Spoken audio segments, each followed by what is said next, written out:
which is often simply abbreviated to the letters TP, and it's sized in relation to fitting a regulator into your PCP air rifle. Now, if you're new to PCP air rifles and you don't know exactly what the transfer port is and what its function is, it's very simple. It is simply a hole or port to transfer the air from the outlet valve when it's knocked open up and into the barrel behind the rear of your airgun pellet. So simply, as the hammer comes forwards and hits the end of the outlet valve stem, it knocks the head off of its seat where it forms a seal. The air rushes round and goes up the transfer port and behind your pellet, firing it out of the barrel. Now, the size of this port is generally gauged by the size of the valve, the spring, the size and weight of the hammer and how far it travels. But in the UK, you'll generally find the transfer port is between 2mm and 3mm in diameter. There is cases where it is of a different size, like in the Carrera 707, which some of you may be familiar with. Originally, if you'd got that, I think in 12 foot-pounds in the United Kingdom, the transfer port was about 1.2mm, and if you got it on your firearm certificate at full power, the transfer port was a meaty 4.8 to 5mm. Now, the size of the hole determines obviously the efficiency of taking the air from the outlet valve up and behind your airgun pellet. And so, no matter how high pressure the air in the chamber is, if the hole is only 0.5 of a millimetre, you can only force so much air up it. And so the manufacturers have already gone to some length to work out what size the port needs to be in relation to their outlet valve assembly, spring, the compression, the hammer weight and travel.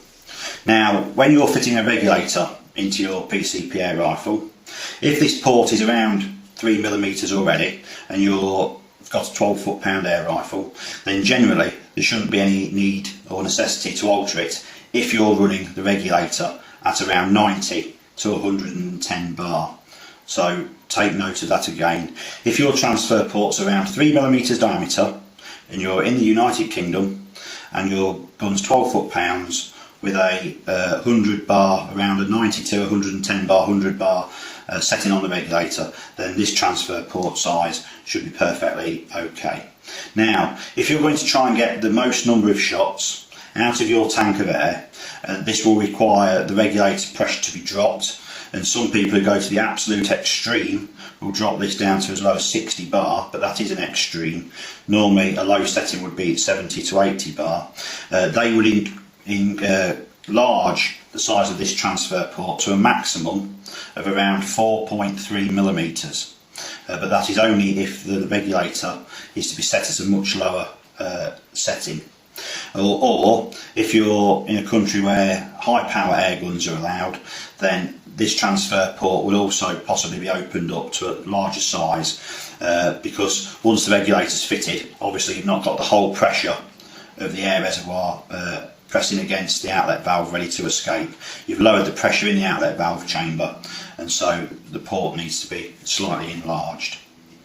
Now, there's a few things you need to take care of when doing this, so you don't have a nasty accident and spoil your rifle, and I shall try and go through these now in a logical order. So, to start off with, your transfer port is going to pass down into a slightly larger counterbore where the air escapes round into.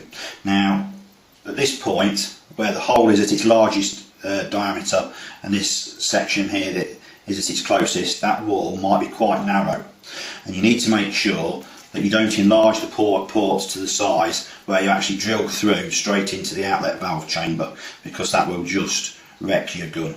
Now, most guns, there's definitely enough meat in here to allow the transfer port to be opened, because most manufacturers export worldwide at different power levels and different calibers of rifle, and so there needs to be enough meat in this section for them to put different size transfer ports in themselves depending on the market which they are supplying.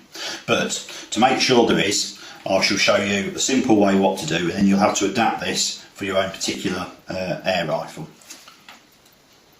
So this is the sort of process which I would recommend, or you should adapt to see how thick this wall section is. So what you do, here's a prototype Brocock Enigma of mine, and what we'll do here is we'll take a steel rod or dowel. You could also easily use or find out the correct size drill bit to use, and what you do is you put this down the existing transfer port hole. So if I find another rod, so what you've done is you've took your outlet valve out, so you've got to imagine on this picture the valve's not there, and you put a rod or drill that's the correct size down the existing hole. You can then use a caliper. It doesn't have to be electronic or digital, and you don't even have to use a caliper. If you've got a nice clean piece of steel rod or aluminium rod that's nice and clean, then you can very carefully scratch some marks onto that to measure the depths. So with this now, what we do is we'd